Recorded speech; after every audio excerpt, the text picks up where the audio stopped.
the bread kitchen. Normally for breakfast I'll have a piece of toast with some Marmite, but this week I thought I'd make myself some whole wheat English muffins. To 200 ml of lukewarm water I'm going to add half a teaspoon of sugar and 2 teaspoons of dried yeast. Mix and leave for 10 minutes for the yeast to get going. To 300 grams of strong wholemeal bread flour I'm going to add a teaspoon of salt and mix it in. This flour has about 13% protein content, and wholemeal flours need a good high protein content if you're going to make bread with them. Now add a tablespoon of melted butter and the yeast water mix and mix to a nice smooth dough. And what you should end up with is a nice dough which isn't particularly sticky at all, but it is very soft. If your dough doesn't feel soft, add an extra teaspoon or 2 of water into the mixture. Now knead the dough, you see how soft it is, until it's smooth and elastic.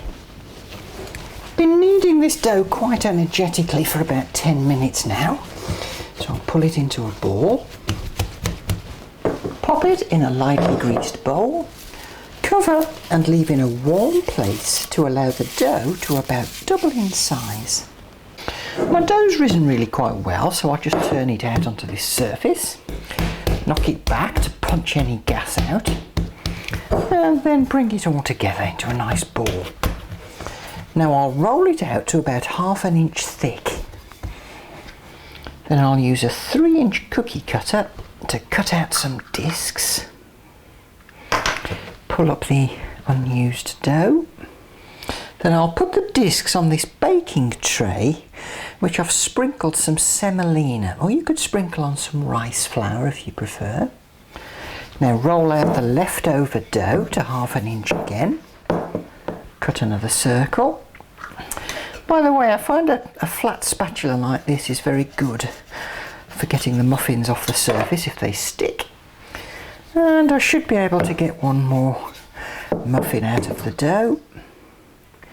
Yep, that's fine. So I've managed to get 6 muffins out of the dough, plus a tiny little bit of dough left over. I'm now going to pop this in a large plastic bag.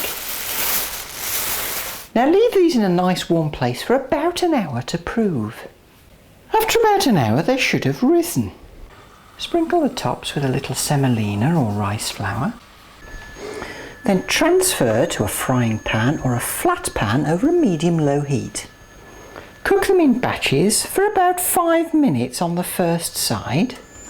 Now after 5 minutes you can flip them over. You can see they're cooked on the bottom. Now cook on the other side for another 5 minutes. Just check the undersides after about 5 minutes, looking good. Flip them over one last time, just for another couple of minutes to make sure they're fully cooked through. Lovely, now let's take these away and cook the remaining 2.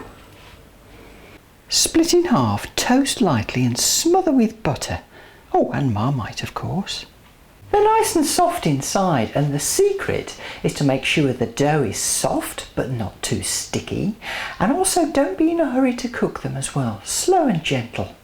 I hope you enjoy making your whole wheat English muffins, and do join me next time in the bread kitchen.